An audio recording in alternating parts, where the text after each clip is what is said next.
Good morning, good afternoon, good evening, and good night. So, welcome to my channel Fiction with Noah. Blossom of fiction मेरा ही channel है। उसमें आपको सारा decent content मिल जाएगा, लेकिन इस चैनल पर डिसेंट कंटेंट बिल्कुल भी नहीं। ये एक शियानवांग फिक्शन है। नाम है स्वीट पनिशमेंट। शियानवांग है। अपनी सीट बेल्ट लगा लीजिए क्योंकि हम जाने वाले हैं एक रोलर कोस्टर पर। Let's start. एक BMW एक सुनसान रोड पर, हाँ, वो रोड सिर्फ और सिर्फ हाई सोसाइटी के लोगों के लिए था। वो BMW बहुत तेज़ी के साथ भगाई जा रही थी। किसी चीज़ का उसे डर नहीं था। आखिर होता भी क्यों, क्योंकि उसके अंदर बैठने वाला शख्स ही ऐसा है जिसकी एक आवाज़ तक पे लोग कांप जाते हैं। और वहीं वो पर्सन, उस पर्सन की वो BMW एक बहुत बड़ी सी कंपनी के सामने आकर रुकती है। एंड देन वो पर्सन अपने हाथों में जो लैपटॉप उसने लिया हुआ था उसे बंद करता है और एक बॉडीगार्ड आकर उस BMW का डोर ओपन करता है। वो BMW बहुत ब्यूटीफुल थी। एंड देन वो पर्सन एक कदम बाहर निकालता है। वह पर्सन जैसे ही एक कदम बाहर निकालता है तो हम उसके शूज से ही अंदाज़ा लगा सकते हैं कि वो कितना ज़्यादा रिच होगा। एंड देन वो पर्सन फाइनली बाहर आता है उस BMW से।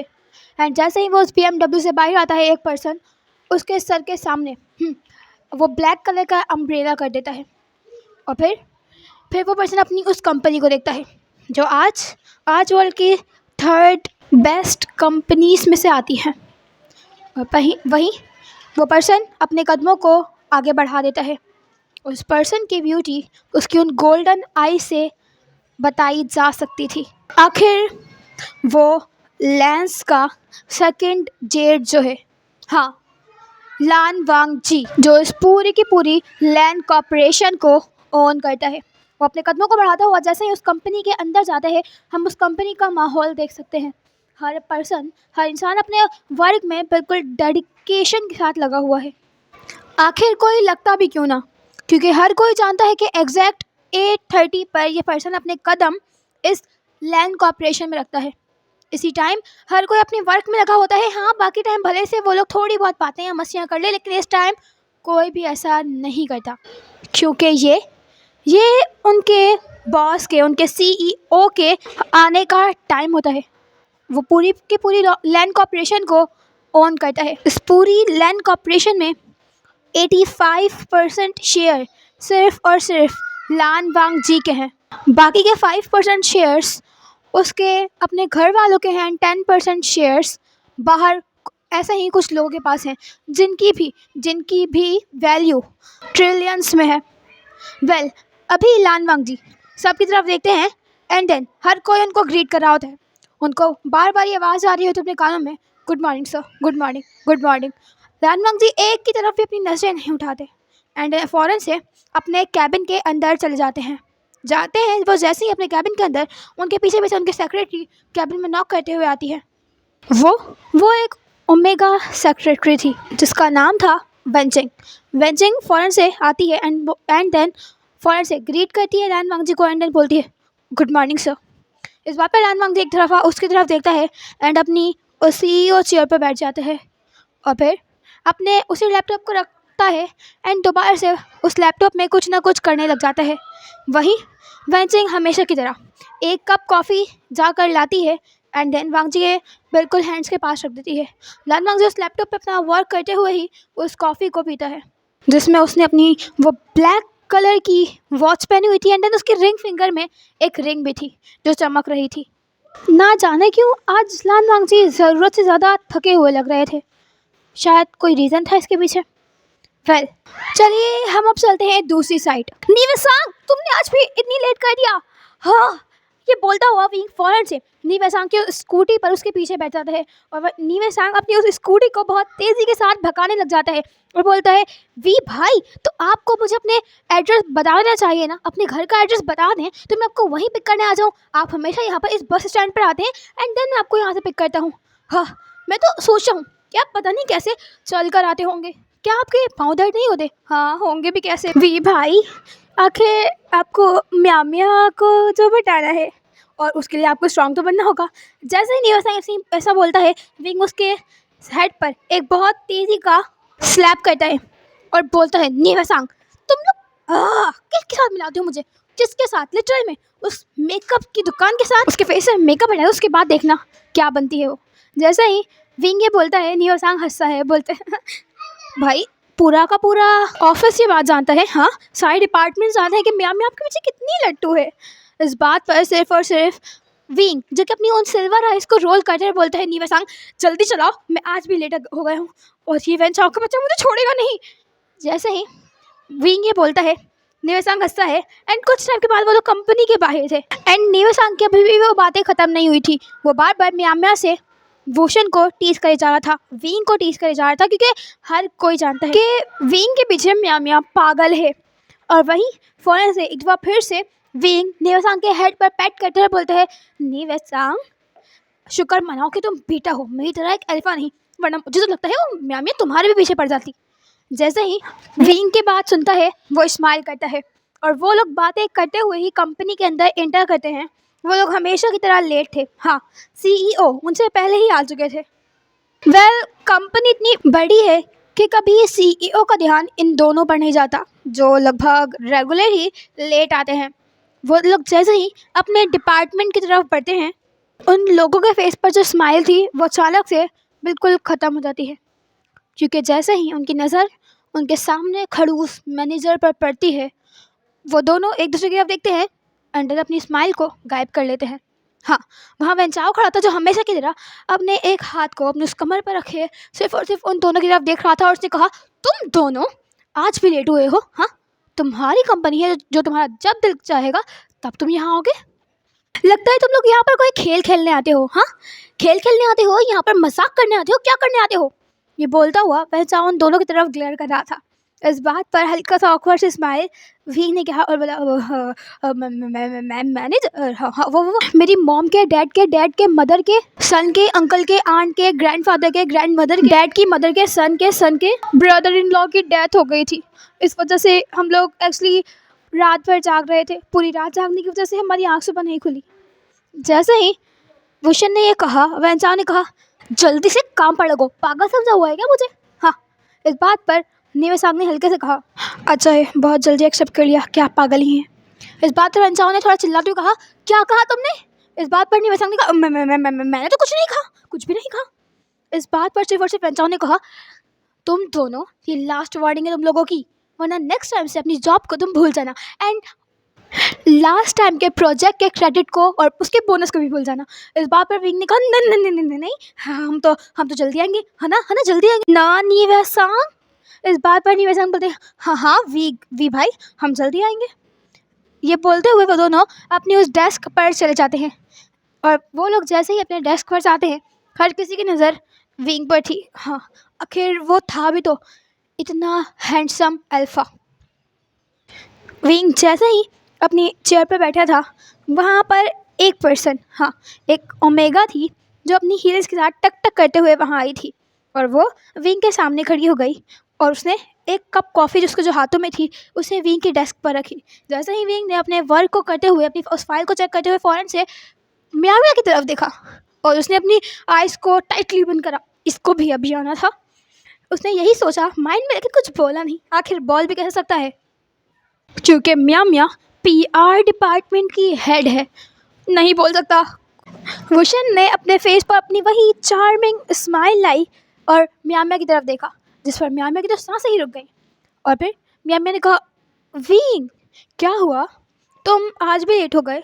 तुम बोले तो मैं वेंचाओ से बात करूं, यू नो ना मैं कितनी रिच फैमिली से आती हूँ और मैं यहाँ की पूरी पीआर डिपार्टमेंट की हेड हूँ। ये बोलते हुए म्यामिया ने उस कॉफ़ी के मग को उठाया, उससे एक सिप लिया एंड देन विंग के हाथों की तरफ बढ़ाया। विंग ने एक दफ़ा उस मग को देखा जिसके एक साइड पर म्यामिया के उन लिपस्टिक्स के स्टैंड्स थे, लेकिन विंग ने उस कॉफ़ी के मग को पकड़ लिया। म्यामिया ने कहा, गुड मॉर्निंग विंग, कैसे हो तुम? इस बात पर विंग ने कहा, गुड मॉर्निंग म्यामिया, मैं तो वैसे ही हूँ, ना अभी एक न्यू प्रोजेक्ट आया है तो उसी में लगा हुआ हूँ। इस बात पर यामिया ने देखा और कहा, विंग, यू नो ना baby, I love you so much. इस बात पर विंग ने एक ऑकवर्ड स्माइल किया, बोला, म्या। इस बात पर म्यामी ने कहा, विंग, उफ, तुम्हारे लिप्स के नीचे का ये मोल, ऐसे ऐसे स्माइल मत किया करो, मेरी धड़कनें रोक देता है। इस बात पर विंग ने कहा, म्या, ये ऑफिस है। इस बात पर म्यामी ने कहा, विंग, तो क्या हुआ डार्लिंग? हाँ, ऑफिस भी है तो क्या हुआ? लव के लिए यू नो ना, कोई जगह नहीं होती, कोई प्लेस नहीं होती। बेबी, यू नो ना, मैं आपके लिए आज इतना अच्छा तैयार होकर आई हूँ। ये बोलते हुए म्यामिया थोड़ा सा विंग पर लीन हुआ एंड विंग ने अपनी उस चेयर को हल्का सा पीछे की तरफ पुल करा, जिससे वो म्यामिया से दूर हटे, क्योंकि म्यामिया के पास से उसके फेरोमोन्स की बहुत तेज़ स्मेल आ रही थी। और कहीं ना कहीं वैनिंग जो कि डिज़ाइनिंग डिपार्टमेंट का ही एक मेंबर था, उसकी भी नज़र पड़ गई किस तरीके से म्यामिया विंग को सेड्यूस करने की नाकाम कोशिश कर रही है पिछले 1 साल से। पिछले 1 साल से। इसी वजह से वैनिंग ने म्यामिया को देखा एंड देन दोबारा से विंग को देखा, और वैनिंग विंग को बचाने के लिए ना आए, ऐसा हो सकता है क्या?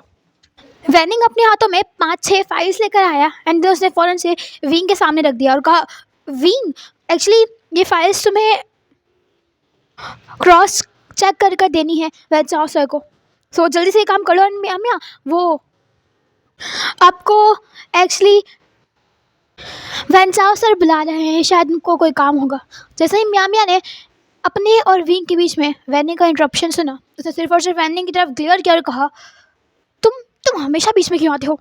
ये बोलते हुए म्यामिया वहाँ से अपने हेयर्स को फ्लिप करते हुए जा चुकी थी। म्यामिया चली गई थी और वहीं विंग ने वैनिंग की तरफ देखा, बोला, waning, thank you so much, तुम ही सबसे अच्छे मेरे फ्रेंड हो, you know, my best friend. इस बात पर निवेशंग ने कहा, हाँ, वही तो तुम्हारा बेस्ट फ्रेंड है, मैं तो कुछ हूँ ही नहीं। इस बात पर विंग ने निवेशंग की तरफ देखा और बोला, नहीं निवेशंग, तुम ही तो सब कुछ हो मेरे। ये बोलते हुए विंग उन फाइल्स को देखने लग गया था। लगभग कुछ टाइम का ब्रेक विंग को लेना था और कहीं ना कहीं ब्रेक टाइम भी हो गया था, सो वो उठता है एंड देन बोलता है, किसी को कॉफ़ी चाहिए? इस बात पर निवेशंग बोलता है, हाँ विका, मुझे एक। इस बात पर विंग बोलता है, ओके निवेशंग। ये बोलता हुआ वो अपने कदमों को बढ़ा देता है। वो अभी उस कैंटीन एरिया के सामने खड़ा हुआ था एंड देन उसने 2 कॉफ़ी का कहा। उसने जैसे ही 2 कॉफ़ी का कहा, उसे पीछे से आवाज़ आई, विंग, एक कॉफ़ी मेरे लिए भी। जैसे ही विंग ने सुना, उसे अपने आप को थोड़ा टर्न किया और जब उसने पीछे देखा तो पीछे शुयांग खड़ा था। शुयांग भी एक अल्फा है, वो दूसरे डिपार्टमेंट से है, लेकिन कहीं ना कहीं शुयांग और विंग की बन जाती है क्योंकि वो दोनों ही जॉली नेचर के हैं। विंग इसके तरफ देखते हुए बोलता है, शुयांग, 3 कॉफ़ी करेगा। ये बोलते हुए वो फ़ौरन से शुयांग के पास जाता है एंड देन उससे नॉर्मल से चिट चैट करने लग जाता है एंड वापस आते हुए वो हर डिपार्टमेंट की हर ओमेगा से बातें करते हुए उन्हें अपनी वही चार्मिंग स्माइल पास करते हुए विंक करते हुए अपने डिपार्टमेंट वापस आ रहा था कि इतने में एक ओमेगा आती है विंग के सामने एंड विंग को एक रोज़ एंड एक लेटर देती है। इस बात पर विंग उसकी तरफ देखते हैं, बोलते हैं, सॉरी डार्लिंग, लेकिन विंग बाउंड्रीज में बनना नहीं चाहता। ये बोलते हुए विंग अपने कदम अपने डिपार्टमेंट की तरफ बढ़ा देता है एंड बेचारी ओमेगा का दिल टूट जाता है। ऐसे प्रपोजल्स विंग को आखिर मिलते ही रहते हैं क्योंकि वो है ही इतना चार्मिंग, हैंडसम और डैशिंग। अब हम सीन शिफ्ट करके देखते हैं। हम सीन शिफ्ट करके उसी कैबिन का देखते हैं जहाँ पर जब से लान वांग जी आया था वो अपने उसी वर्क में, उसी प्रोजेक्ट में लीन था जो भी वो कर रहा था। और फिर उसकी सेक्रेटरी आती है, बोलती है, मैं कौन सा? एंड देन फ़ौरन से वांग जी उसकी तरफ देखते हैं एंड देन बोलते हैं एंड देन वो सेक्रेटरी अंदर आती है और बोलती है, सर शाओ शिनचैन आए हैं, लॉरेंस कंपनी के ओनर। इस बात पर वांग जी बोलते हैं, भेज दो कैबिन में। और फिर वो सेक्रेटरी वो करते हुए वहाँ से चली जाती है। कुछ ही टाइम में शाओ शिनचैन जो कि लॉरेंस कंपनी का CEO थे वो आ चुके थे एंड देन वो आकर वांग जी के सामने बैठते हैं एक काउच पर एंड वांग जी भी उसके सामने वाले काउच पर बैठ जाते हैं। एंड देन फ़ौरन से शाओ शिनचैन बोलना स्टार्ट करता है, वांग जी, लान वांग जी, आप जानते हैं हम किस लिए यहाँ पर आए हैं? प्रोजेक्ट फाइल्स अगर रेडी हो गई है तो एक दफ़ा आप दिखा सकते हैं। इस बात पर वांग जी ने कहा ये बोलते हुए उसने अपनी सेक्रेटरी जिसका नाम वेंसिंग था उसे बुलाया। वेंसिंग आई एंड देन उसने कहा यस। इस बात पर वांग जी ने कहा नॉट तेरे की फाइल, प्रोजेक्ट फाइल। इस बात पे वेंसिंग ने कहा ओके सर, मैं बहुत जल्द आ रही हूँ। ये बोलते हुए वेंसिंग वहाँ से भागी थी।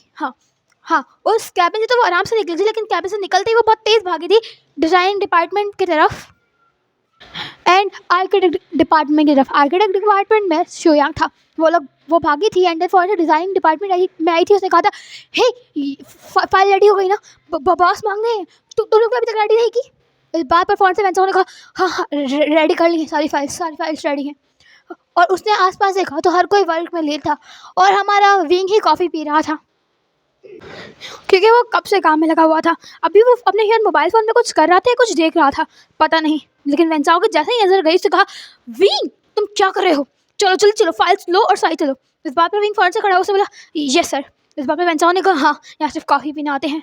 ये बोलता हुआ वेंसाओ फ़ौरन से वेंसिंग की तरफ देखता है एंड देन वेंसिंग अपनी स्पीड को तेज़ करती है आर्किटेक्ट डिपार्टमेंट की तरफ एंड देन वहाँ से भी फाइल्स का बोलती है एंड फाइल्स के लिए वहाँ का मैनेजर, वहाँ का जो मैनेजर था शुयांग, वो फ़ौरन सारी फाइल्स को लेता है एंड देन उसी कैबिन की तरफ अपने कदम बढ़ा देता है। और वहीं वेंसाओ के साथ विंग आया था। विंग के हाथों में इतनी सारी फाइल्स एंड वेंसाओ बगैर किसी एक चीज़ को भी उठाए उसी कैबिन की तरफ बढ़ा था और विंग बेचारा इतनी सारी फाइल्स को संभालने की नाकाम कोशिश कर रहा था। उस कैबिन के बाहर शुयांग ने और विंग ने एक दूसरे को देखा। शुयांग ने जैसा ही देखा कि बेचारे विंग को इतनी सारी फाइल पकड़ा दी और वेंसाओ ने कुछ भी नहीं पकड़ा, भले से वो बिल्कुल एटीट्यूड के साथ अंदर जा रहा है उस कैबिन के। उसे बहुत गुस्सा आया, लेकिन वो कैसे कुछ कह सकता है, ना कि ये उसका डिपार्टमेंट है और ना विंग उसके अंडर काम करता है और वेंसाओ की पोस्ट भी लगभग सेम ही है। एंड देन उन लोगों ने कैबिन के डोर पर नॉक किया एंड वेंसाओ ने कहा मैं कम सर। इस बात पर अंदर से deep voice I yes come in. And वो लोग अपने कदम अंदर बढ़ा रहे थे। अब हम अंदर का सीन देखते हैं। शाओ शिनचैन जिसने कहा तो क्या आप इस प्रोजेक्ट में इन्वेस्ट करना चाहेंगे। इस बात पर वांग जी ने उसकी तरफ देखा और कहा अगर बेनिफिशियल हुआ तो वोडालैंड कंपनी कभी भी ऐसे लोगों के साथ डील नहीं करते जिसमें उसका फ़ायदा ना हो। ये बोलते हुए वो बहुत डायरेक्टली शाओ शिनचैन की तरफ देख रहा था। उसका वो कॉल्ड ऑरा देखकर कहीं ना कहीं शाओ शिनचैन को भी अजीब लग रहा था। वांग जी के आसपास जो भी रहता है वो ऐसा ही फील करता है। हर कोई जानता है कि वांग जी एक ओमेगा है। ओमेगा होकर भी अल्फाज को अपने अंदर अपने नीचे इतनी तरीके से दबा के रखता है कि अल्फाज तक वांग जी के सामने एक अल्फाज नहीं बोल सकते, क्योंकि वांग जी का ऑरा ही ऐसा है, डोमिनेटिंग, हर किसी पर डोमिनेंस करने वाला। एंड देन वांग जी के फ़ोन पर कोई रिंग बजती है। जैसे ही वांग जी के फ़ोन पर वो कॉल आती है, वांग जी उस फ़ोन कॉल को देखता है एंड एक डीप शाय करता है जिसमें उसकी मदर लैन जैसी की कॉल आई थी जो हमेशा आती ही रहती है। तो वांग जी ने उस कॉल को पिकअप किया क्योंकि वो अपनी मदर से बहुत प्यार करता है। वांग जी ने अपनी एयर्स पर उस फ़ोन कॉल को लगाया एंड देन हाँ ओके ठीक है आ जाऊँगा, इस टाइप से वो रिप्लाई करने लग गया। और फिर शाओ शिनचैन भी सिर्फ और सिर्फ वांग जी को देख रहा था कि वो किस तरीके से अपनी मदर से बात कर रहा है। शाओ शिनचैन एक ओमेगा है एंड देन शाओ शिनचैन खड़ा होता है क्योंकि उसकी नज़र एक एंटीक पीस पर पड़ी थी। एक एंटीक रूबी टाइप का कोई क्यूब था। आई थिंक वो बहुत ब्यूटीफुल था और आई थिंक बहुत पुराने ज़माने का था। तो ये सोचते हुए शाओ शिनचैन बहुत फैसिनेटिंग तरीके से उस चीज़ को, उस एंटीक पीस को देख रहा था।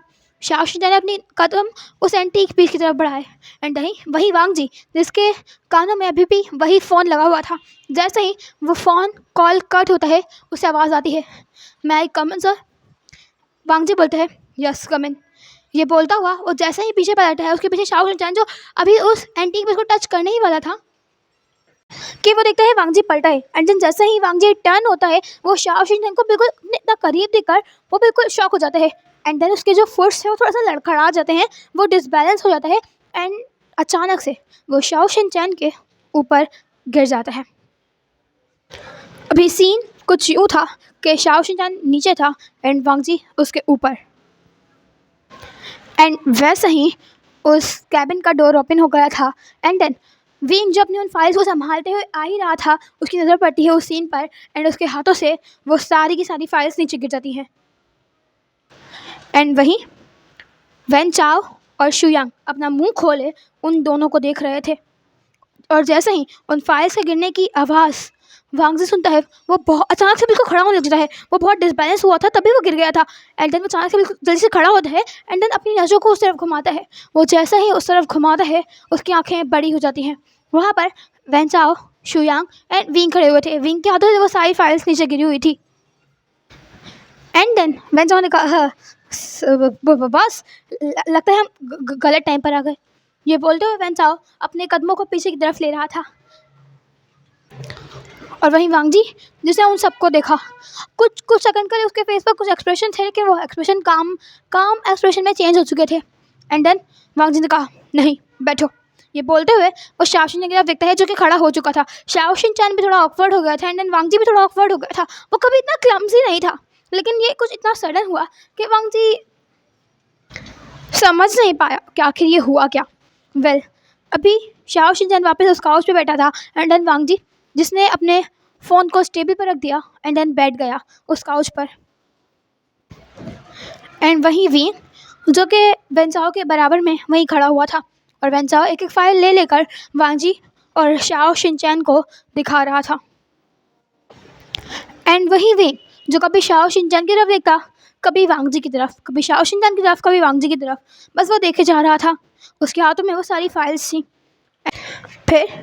फिर शाओ शिनचैन ने फ़ौरन से विंग की तरफ देखा, उसके बाद उन्होंने शुयांग की तरफ देखा और फिर वैन चाओ की तरफ देखा, और वो प्रोजेक्ट वो सुनने लग गए और देखने लग गए उन फाइल्स को। एंड में वो डील साइन हो चुकी थी, और शाओ शिनचैन खड़ा हुआ। उसने वांग जी की तरफ अपने हैंड्स को बढ़ाया।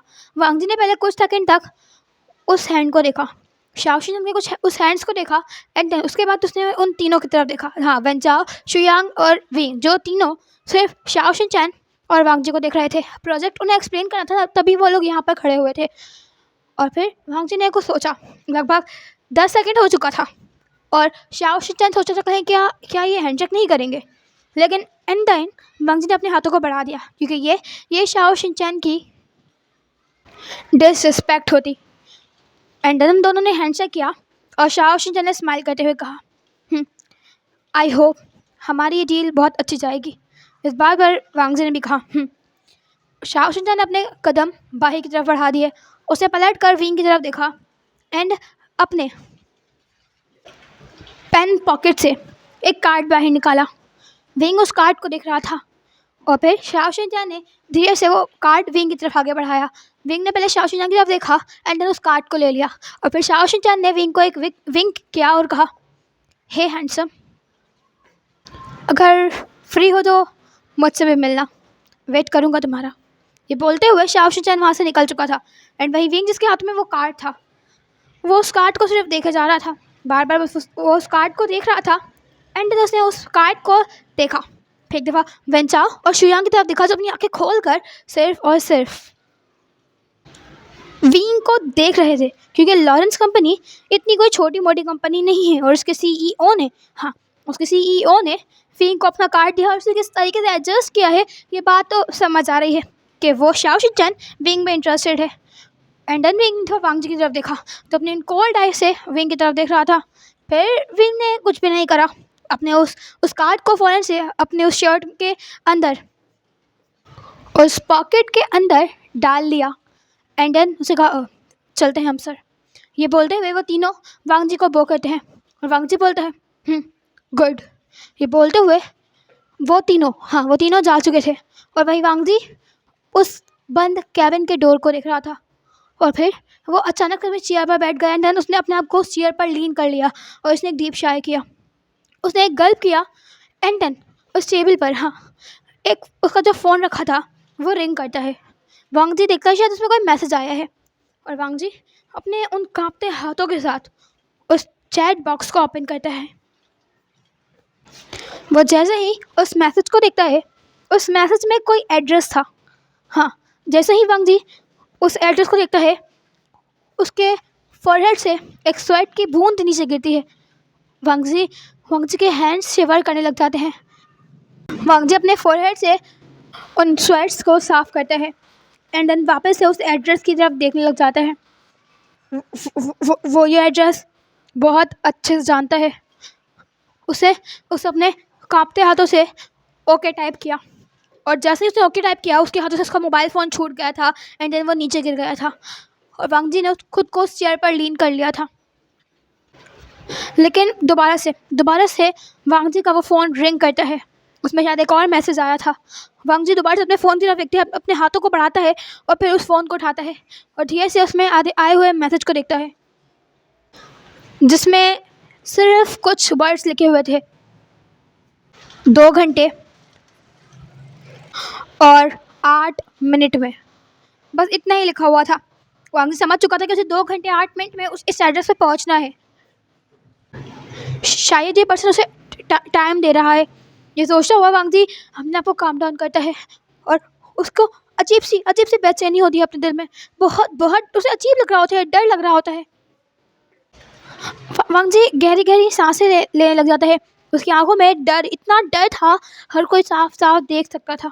हाँ, वो कोल्ड आइस प्रिंस जिसकी आंखों में डर था, जिसकी आंखों में उस कोल्ड एक्सप्रेशन के अलावा कुछ नहीं होता, उसकी वो डेथ ग्लेयर जिसे सामने पड़ा पर्सन कांप जाता है और उस पर्सन की आंखों में डर है। बस गोल्डन आइस डर से भरी हुई है।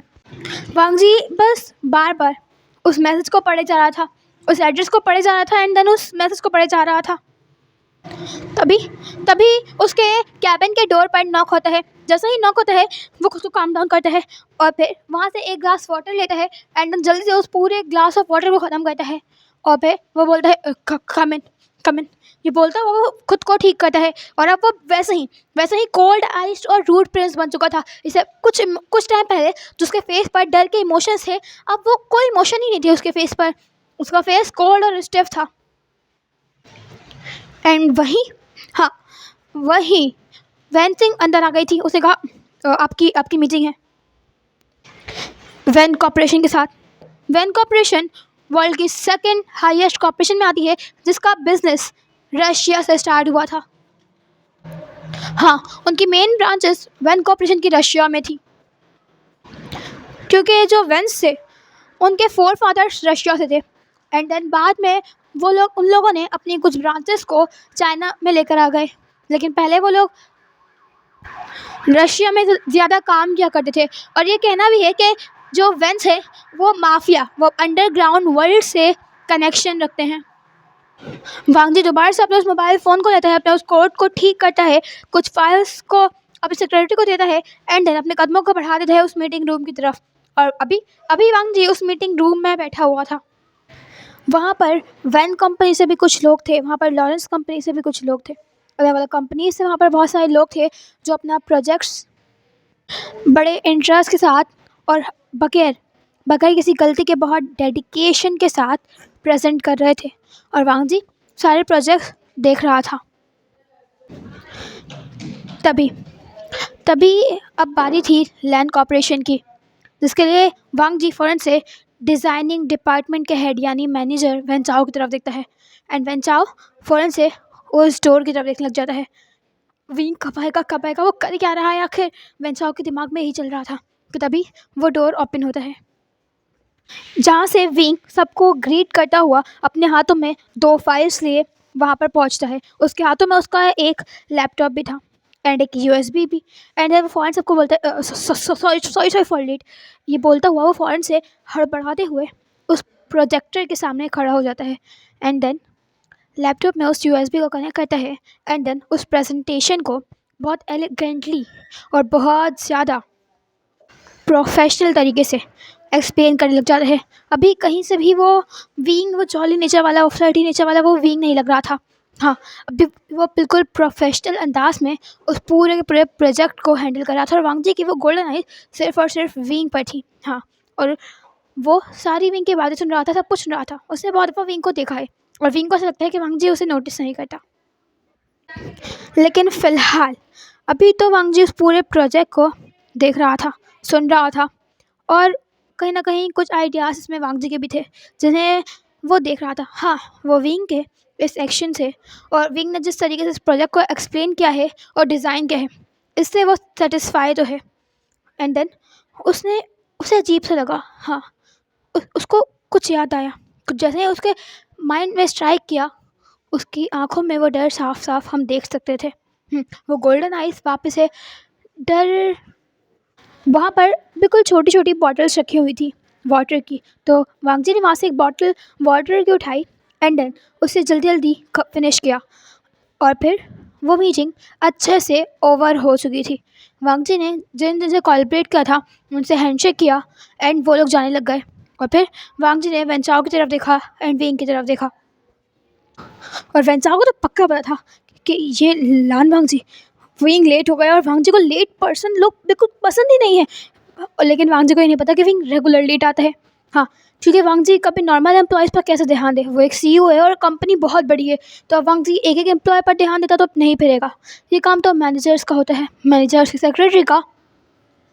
वेल, अभी वेंचाओ फ़ौरन से 2-3 दफ़ा वांगजी सामने बुक आते बोलते सॉरी बॉस, सॉरी, ये सारी विंग की गलती है। विंग, वो वेंचाओ ऐसा बोलते ही विंग की तरफ देखता है एंड विंग वेंचाओ की तरफ देखता है।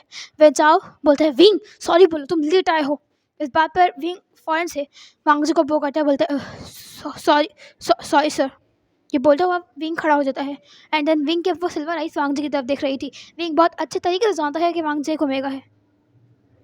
ओमेगा होने के बाद भी उसकी आदत, उसका ऑरा, ओ माय गॉड। वांगजी सिर्फ एक दफ़ा वेंचाओ की तरफ देखता है, एक दफ़ा विंग की तरफ देखता है एंड देन अपने कदमों को बढ़ाता हुआ बगैर कुछ बोले उस कैबिन से बाहर निकल जाता है। उसके बाद लगभग वो कुछ मीटिंग्स अटेंड करते हैं, जिन मीटिंग्स में उसे बार बार जैसे ही वो एड्रेस याद आ रहा था, हम उसके फेस पर वो डर देख सकते थे। लेकिन फ़िलहाल वो 2 घंटे गुजर चुके थे और अभी बस कुछ ही मिनट बाकी थे। उस पर्सन ने जितना टाइम दिया था वांगजी को बिल्कुल उसी टाइम पर पहुंचना होगा। ये सोचते हुए वांगजी ने अपनी आगे की सारी मीटिंग्स कैंसिल की। इस बात पर वैनसिंग ने भी उसके शेड्यूल को रीअरेंज कर दिया एंड देन वांगजी अपने कदमों को बढ़ाता हुआ अपनी कंपनी से बाहर आया। वो जैसे ही अपनी कंपनी से बाहर आया, उसने देखा कि उसकी BMW के अंदर, हाँ, उसका ड्राइवर बैठा हुआ है एंड देन उसे फ़ौरन से ही अपने मास्टर को देखा, हाँ, अपने बॉस को देखा एंड उन्हें ग्रीट किया। और वो बॉडीगार्ड आगे बढ़ा और बैक सीट का डोर ओपन करने लग गया। लेकिन वांगजी ने कहा बाहर निकलो। वो ड्राइवर भी बाहर निकल गया एंड वांगजी ने बोला कीस एंड देन उस ड्राइवर ने बगैर एक कुछ सवाल करे कीस वांगजी को दे दी। वांगजी बैठा अपने उन BMW में एंड देन उस कार को भगा दिया। बहुत तेज़ी के साथ वो कार भाग रही थी। हाँ, वांगजी ने कभी किसी को भी नहीं लिया था, पता नहीं क्यों नहीं लिया था। वेल, लगभग कुछ टाइम के बाद वो BMW एक बहुत बड़े से विला के सामने रुकी हुई थी। ये एरिया बहुत हाई सोसाइटी के लोगों के लिए था, बहुत डेवलप्ड एरिया था। लेकिन हैरानी की बात तो ये थी कि यहाँ पर आसपास तक कोई भी घर नहीं थे। हाँ, बस वो एक बहुत बड़ा सा विला था जो बहुत दूर तक फैला हुआ था। एंड देन वांगजी अपने उस BMW को रोकता है और फिर बाहर निकलता है। वो जैसे ही बाहर निकलता है वो देखता है कि उसके लिए डोर पहले से ही ओपन है।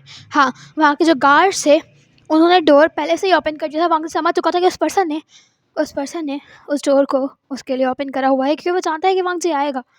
एंड वांगजी एक डीप शायर करता है और फिर अपने कदमों को उस मैंशन के, उस विला के अंदर रख देता है।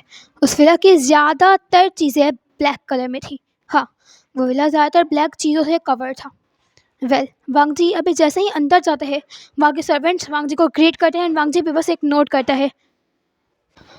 वांगजी ने ऊपर से जो बिल्कुल डार्क ब्लू कलर का जो ब्लेजर पहना हुआ था, जो कोट पहना हुआ था, वो उसे निकालता है। अभी वांगजी ने अंदर से सिर्फ एक वाइट कलर की टी-शर्ट पहनी हुई थी, जिसकी स्लीव्स को उसने बिल्कुल ऊपर की तरफ फोल्ड कर लिया था। एंड देन उसने उन सर्वेंट्स की तरफ देखा। उसमें से एक सर्वेंट ने वांगजी के सामने 2 चीज़ें रख दी। हाँ, वो एक ग्लास था और एक रेड वाइन की बॉटल। वांगजी ने पहले एक दफ़ा उनकी तरफ देखा, उस सर्वेंट की तरफ, एंड देन एक दफ़ा उस रेड वाइन और उस ग्लास की तरफ देखा। और फिर सर्वेंट ने बोला, मास्टर ने कहा था ये आपको देकर ऊपर भेजना है रूम में। वांग जी ने जैसे ही सुना, उसने एक दफ़ा फिर से उस ग्लास एंड देन उस रेड वाइन की बॉटल की तरफ देखा। और वांग जी ये बात जानता है, जब भी वो बहुत बहुत गुस्सा होता है, तभी ये रेड वाइन पीता है। वांग जी ने अपने उन कांपते हाथों से उस रेड वाइन के उस बॉटल को एंड देन उस ग्लास को पकड़ा और फिर उसने कहा उसने जैसे ही ये कहा, वहाँ के सारे सर्वेंट्स, हाँ, लगभग वो टाइम हो चुका था जिस टाइम को वांग जी को इस मैंशन के अंदर आना था, और उस टाइम के होते ही उस मैंशन से जितने भी सर्वेंट थे, उस मैंशन में बहुत सारे सर्वेंट थे क्योंकि वो मैंशन ही बहुत बड़ा था। वहाँ पर जितने भी सर्वेंट थे, guards, body guards, servants, gardener, butlers, cook, सब के सब वहाँ से निकलने लग गए। वांग जी ने एक बार सबकी तरफ देखा क्योंकि वहाँ पर अब कोई भी नहीं था, कोई भी नहीं। अभी जितने ज़्यादा सर्वेंट उस मैंशन के अंदर थे और अभी एक पर्सन भी उस मैंशन के अंदर नहीं था। उस टाइम के होते ही हर कोई वहाँ से चला गया था। वांग जी ने अपने कदमों को उस रूम की तरफ बढ़ाया। हाँ, वो इस मैंशन का सबसे बड़ा मास्टर बेडरूम है। वांग जी अभी अभी उस रूम के बाहर खड़ा हुआ था। उसने धीरे से उस रूम के उस डोर को ओपन किया और फिर अपने एक कदम को उस रूम के अंदर रखा और फिर उसने हल्का सा उस रूम का माहौल देखा। उस रूम में बिल्कुल पिन ड्रॉप साइलेंस था। ना सिर्फ उस रूम में बल्कि उस पूरे मेंशन में बिल्कुल पिन ड्रॉप साइलेंस था। वांग जी उस रूम के अंदर आया। उस रूम में बिल्कुल भी लाइट नहीं थी। वो रूम बिल्कुल डार्कनेस से भरा हुआ था। फिर भी हल्की हल्की चीज़ें वांग जी समझ सकता था, जैसे कि वहाँ पर एक बहुत बड़ा सा बेड है। वांग जी ने अपनी नज़रों को दौड़ाया तो उसे फील हुआ वो पर्सन इस रूम में नहीं है। वांग जी ने अपने कदमों को और बढ़ाया एंड देन उसी रूम के एक डोर की तरफ गया। शायद वो दोनों रूम्स आपस में अटैच थे। वांग जी ने धीरे से उस रूम के अंदर ही जो रूम था उसका डोर ओपन किया एंड देन अंदर की तरफ देखा। उसने जैसे ही अंदर की तरफ देखा, उसके नोज़ में एक बहुत तेज़ अल्फ़ा के फेरोमोन्स आए, जिससे वो समझ चुका था कि वो पर्सन अंदर ही है। वांग जी ने एक गल्प किया एंड देन अपने कदमों को उस दूसरे रूम के अंदर बढ़ा दिया। शायद वो रूम किसी का ऑफिस था। हाँ, देखने से तो ऐसा ही लग रहा था। वांग जी उसके अंदर गया एंड देन उसने उस रूम के डोर को बंद कर दिया। अभी वो स्टडी में खड़ा हुआ था। उस स्टडी में भी बिल्कुल भी रोशनी नहीं थी, बिल्कुल भी लाइट नहीं थी। हर तरफ सिर्फ़ और सिर्फ अंधेरा हो रहा था। वांग जी ने धीरे से उस ग्लास को एंड देन उस रेड वाइन की बॉटल को एक टेबल पर रखा। हाँ, इतनी लाइट नहीं थी लेकिन इतनी तो कुछ तो वांग जी को समझ में आ रहा था कि क्या चीज़ क्या कहाँ रखी है। वांग जी बहुत दफ़ा आ चुका है तो उसने अज्यूम करते हुए ही उस रेड वाइन को के बॉटल को एंड देन उस ग्लास को एक टेबल पर रखा।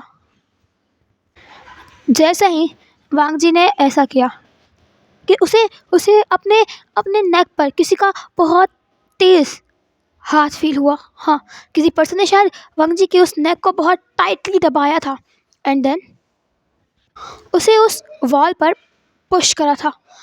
वांग जी जानता है ये पर्सन कौन है। वांग जी की सांसें रुक गई एंड देन वो पर्सन वांग जी के उस नेक को दबाने लग गया। वांग जी ने कहा हस्बैंड। उस पर्सन ने वांग जी की शर्ट की एक बटन को ओपन किया। जैसे ही उस पर्सन ने ऐसा किया, वांग जी ने अपनी आंखों को टाइटली बंद कर लिया और फिर वो पर्सन जिसने बहुत जोर का बाइट वांग जी के उस कॉलर बोन पर किया, वांग जी के मुंह से एक बहुत तेज़ चीख निकली थी और फिर वो पर्सन वांग जी के उस सेंट ग्लैंड पर अपनी नोज़ को रब करने लग गया। शायद उसकी स्मेल को फील करना चाह रहा था, लेकिन वो जितनी वांग जी की फ्रेगरेंस जितने वांग जी के फेरोमोन से इनहेल करना चाह रहा था उससे उतने मिल नहीं रहे थे क्योंकि वांग जी ने सेंट ब्लॉकर्स का यूज़ किया हुआ था। लेकिन उस पर्सन को एक चीज़ और ज़्यादा गुस्सा दिला गई। उस पर्सन ने वांग जी के शोल्डर्स पर हल्का सा स्निफ किया और फिर वांग जी को उसने बहुत ज़ोर का पुश कर दिया। उसने वांग जी को अचानक से पुश किया और वांग जी लड़खड़ा गया एंड देन वो वो एक डोर पर बहुत ज़ोर का लगा। हाँ, आई थिंक वो अटैच बाथरूम था, वॉशरूम था, जिसके डोर पर वांग जी का सर लगा था। वांग जी ने कहा, "हाँ, ये बस वांग जी के मुँह से कोई अल्फाज ही नहीं निकल रहे थे। वो गहरी गहरी सांस लिया था कि उस पर्सन ने उसे बहुत ज़ोर का पुश किया था, और वो पर्सन वांग जी को पुश करने के बाद अपनी बैक वांग जी की तरफ करता है। वो टर्न होता है और फिर वांग जी को बोलता है, ओनली 5 मिनट्स। किसी और एक अल्फ़ा के फेरोमोन्स तुमसे अगर मुझे आए ना, तो तुम इस विला से बाहर निकलने के बारे में अगले 10 सालों में भी सोचना मत। वांग जी जैसे ही सुनता है, वो फ़ौरन से अपने लड़खड़ाते कदमों के साथ खड़ा होता है, क्योंकि वो उस डोर पर बहुत ज़ोर का लगा था और वो गिर गया था। वो खड़ा होते बोलता है, हाँ हाँ हाँ हाँ, ये बोलता हुआ वांग जी उस अटैच वॉशरूम के डोर को ओपन करता है एंड देन उसके अंदर चला जाता है, और फिर अंदर से उसको लॉक कर लेता है और बहुत गहरी गहरी सांसें लेता है। हाँ, और फिर वांग जी अंदर की तरफ देखता है, लाइट को ऑन करता है, और फिर वो उस बहुत बड़े से उस वॉशरूम की तरफ देखता है, और फिर खुद की हालत को, खुद की शक्ल को उस मिरर में देखता है। हाँ, उस मिरर के अंदर देखता है, और फिर उसकी आंखों से एक आंसू निकल जाते हैं। उसकी गोल्डन आइज़ के एक आंख से आंसू निकल जाता है। वो बोलता है, आप पहले तो ऐसे नहीं थे, लेकिन वांग जी, हाँ वांग जी, तुम्हें संभलना होगा। हाँ हाँ, संभलना होगा, और तुम्हें यहाँ पर लॉक नहीं रहना। ये बोलते हुए वांग जी अपने आंखों से उन आंसुओं को साफ करते हैं। Shit shit shit shit shit Wang ji, तुम श्योर लेना कैसे बोल सकते हो, हाँ? तुम तो हमेशा ये कर लेते हो ना। ये बोलते हुए वांग जी शायद खुद को ही उस मिरर में देख रहा था। हाँ, उसने इतनी बड़ी गलती कैसे कर दी। जब भी वो इस विला में आता है, इस मैंशन में आता है, या उनसे मिलता है, अपने हस्बैंड से मिलता है, तो वो उनसे मिलने से पहले हमेशा एक दफ़ा बात ज़रूर ले लेता है, एक दफ़ा शार ज़रूर ले लेता है। ये कैसे भूल सकता है वांग जी, कैसे कैसे कैसे। शुक्र है वांग जी के हस्बैंड को और गुस्सा नहीं आया। ये सोचते हुए वांग जी फ़ौरन से एक बात लेता है, चूँकि अपने आप से बात करते हुए इसे 2 मिनट निकल चुके थे, एंड देन अभी उसके पास सिर्फ और सिर्फ 3 मिनट है। एंड देन वांग जी जल्दी से एक शार लेता है और ये चीज़ अश्योर करता है कि उसके पास से किसी और अल्फ़ा के फेरोमोन्स बिल्कुल भी ना आए, बिल्कुल भी। एक्चुअली वांग जी इतने सारे लोगों से मिलता है, इतने सारे लोगों से मीटिंग करता है, और आज भी इतने सारे लोगों से उसने मीटिंग करी है, और इतने सारे उसके एम्प्लॉयज़, तो कहीं ना कहीं उनके फेरोमोन्स की स्मेल वांग जी के पास से भी आ ही जाती है। कभी उनसे हैंडशेक करना कोलैबोरेशन की वजह से, तो वांग जी के पास से उनकी हल्की हल्की स्मेल आना, फ्रेगरेंस आना नॉर्मल सी बात है। लेकिन उसके अल्फ़ा को ये नहीं पसंद। ये सोचता हुआ वांग जी फ़ौरन से बाथ रोब को वेयर कर लेता है, क्योंकि अपने वो और कोई क्लोथ्स तो अभी यहाँ पर है नहीं उसके पास, और अपने पुराने क्लोथ्स वो वेयर कर नहीं सकता, क्योंकि उस ऑफ कोर्स उसमें से किसी और अल्फ़ा के फेरोमोन्स की स्मेल तो आ ही रही होगी। सो वांग जी के पास लास्ट चांस, लास्ट ऑप्शन उसका वही बाथ रोब था, तो उसने वही वेयर कर लिया। और वांग जी के वो लॉन्ग हेयर्स, वांग जी के वो हेयर्स, क्योंकि वो ओमेगा था तो उसके हेयर्स थोड़े से लॉन्ग थे, जो उसके शोल्डर्स तक आते थे, तो वो उन्हें जल से सेट करके रखता था। वो भी अभी वेट हो चुके थे। वांग जी उस डोर को ओपन करता है एंड देन वापस से उस स्टडी में आता है। वो जैसे ही उस स्टडी रूम में आता है, वो देखता है वहाँ का सीन वैसे ही है, बट अब की दफ़ा वो पर्सन आई थिंक अपनी उस स्टडी टेबल की उस चेयर पर बैठा हुआ है। हाँ, और उसकी बैक वांग जी की तरफ है, और आई थिंक उसके हाथ में उसका शायद कोई टैब है, जिस टैब की हल्की हल्की लाइट उस पर्सन के फेस पे पड़ रही है, लेकिन उस पर्सन की उस चेयर की बैक, यानी उस पर्सन की बैक वांग जी की तरफ है। तो वांग जी ने सिर्फ उस पर्सन की तरफ देखा, एंड देन उस पर्सन ने धीरे से कहा वाइन, और जैसे ही उसने कहा वांग जी ने उस टेबल की तरफ देखा जहाँ पर वो वाइन का ग्लास और वो वाइन की बॉटल रखी हुई थी। वांग जी ने धीरे से उस वाइन की बॉटल को उठाया, एंड देन उसमें से उस ग्लास में वाइन डाला, और फिर वो उस पर्सन के उस चेयर के पास गया, एंड देन उसने उसके हाथों में धीरे से वाइन का ग्लास दिया, एंड देन उस पर्सन ने उस वाइन के ग्लास को पकड़ लिया, एंड देन अपने लिप्स से लगाया उसने लिप्स लगाया एंड देन वो धीरे धीरे करके उस वाइन को पीने लग गया एंड देन वांग जी 2 कदम पीछे हो गया एंड देन उस पर्सन को कुछ बोलने का इंतज़ार करने लग गया है, कुछ करने का इंतज़ार करने लग गया। अब उस पर्सन की वो आवाज़ उस पूरे रूम में गूंजती है, अभी तक ज़िंदा हो तुम, मरे नहीं अभी तक। जैसे ही वांग जी सुनता है वो अपनी नज़रों को नीचे झुका लेता है। उसकी हाथों की जो नसें थी वो नज़र आ रही थी क्योंकि उसने अपने हाथों को बहुत टाइटली बंद कर लिया था एंड अपने वो टेयर्स को, अपने आंसुओं को कंट्रोल करने की कोशिश कर रहा था।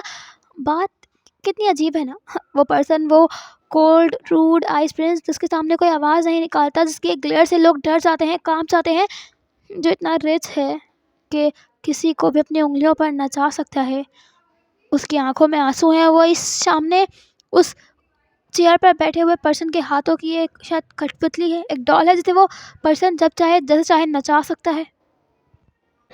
अब वो पर्सन धीरे से टर्न होता है, हाँ, वो अपने चेयर को धीरे से टर्न करता है एंड देन वो वांग जी की तरफ देखता है। उस टैप की हल्की हल्की लाइट उस पर्सन के फेस पे पड़ रही थी।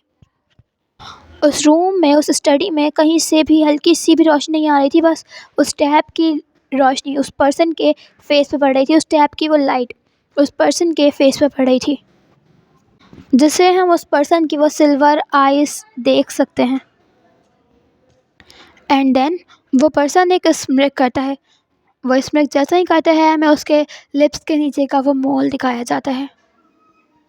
एंड देन वो पर्सन अपने हाथों में उस टैप को लिए हुए ही खड़ा होता है, अचानक से बिल्कुल वांग जी के करीब जाता है एंड देन उसके उन हेयर्स को जो हल्के हल्के वेट हो रहे थे, गीले हुए थे, उन्हें पकड़ कर बहुत तेज़ के साथ पुल करता है। उस पर्सन ने वांग जी के हेयर्स को बहुत बहुत टाइटली ग्रैब किया था। वांग जी के मुंह से निकलता है हस्बैंड। वांग जी के मुंह से यही निकलता है कि अब हमें उस पर्सन की शक्ल दिखाई जाती है जो वांग जी के नज़रों के, वांग जी की उन गोल्डन आइज़ के बिल्कुल सामने थी। वो ग्रे, वो सिल्वर आइज़, पॉइंटेड नोज, उन लिप्स के नीचे का वो मोल, वो लॉन्ग हेयर्स जिनमें ब्लैक कलर का रिबन लगा हुआ था। गैस तो कर ही लिया हुआ वो आखिर है कौन। सो वीइंग वांग जी के उन हेयर्स को ग्रैब करता है एंड देन पीछे की तरफ पुल करता है, उसकी उन गोल्डन आइज में देखता है और उसके लिप्स पर लीन होता है और बोलता है, मज़ा आया उन अल्फाज को टच कर कर डियर ओमेगा। इस दफ़ा वुशन की आवाज़ बहुत डार्क थी और वांग जी ने अपनी आंखों को टाइटली बंद कर लिया। क्या हुआ? अपने बेड पर चाहते हो उसे? क्या नाम था उसका? हाँ, ओमेगा ही था ना? क्या नाम था उसका? Shao Shinchan. ओमेगा था तो क्या हुआ? आजकल ओमेगा ओमेगा भी साथ होते हैं ना डियर ओमेगा। वाकई में तुम उसे अपने बेड पर चाहते हो? ये बोलता हुआ वो वांग जी की तरफ देख रहा था एंड वांग जी ने अपनी उन आंखों को टाइटली बंद कर लिया था। एंड देन वांग जी के आंखों सामने वही फ्लैशबैक चलता है, वही फ्लैशबैक जब गलती से वो शाओ शिनचान के ऊपर गिर गया था एंड देन उसी टाइम विंग ने उन दोनों को देखा था। एंड विंग को उस टाइम पर उस कैबिन में देखकर और इस सिचुएशन में देखकर जो वांग जी की सांसें रुकी थी ना और वांग जी ने खुद को कैसे कंट्रोल किया था, खुद के हार्ट को बाहर आने से कैसे रोका था ना, ये बात वांग जी ही जानता है। क्योंकि वांग जी की नज़र उन हैंड्स पर गई थी कि उन फाइल्स पर जो उस टाइम पर विंग ने पकड़ी हुई थी, उस पर विंग की ग्रिप बिल्कुल टाइट हो गई थी और उसकी आंखें बहुत डार्क हो गई थी। वांग जी ने चीज़ नोटिस की थी और उसकी सांसें रुक गई थी, दिल तो बस ऐसा था कि वो बाहर ही आ जाएगा। एंड देन वांग जी के कानों में एक आवाज़ आती है, बोलो, चाहिए क्या तुम्हें वो? ये बोलता हुआ वो शन वांग जी के उन हेयर्स को और टाइटली पीछे की तरफ पुल करता है एंड वांग जी बोलते नहीं था ऐसा। सो आगे जानते हैं कि आखिर ये मिस्ट्री क्या है। विंग वांग जी वुशन, ये मिस्ट्री क्या है और क्या चल रहा है। वेल गाइस, कैसा लगा फर्स्ट पार्ट ज़रूर से बताना and stay connected with your author Innova. Channel को सब्सक्राइब करना बिल्कुल भी मत भूलना फॉर मोर अपडेट्स।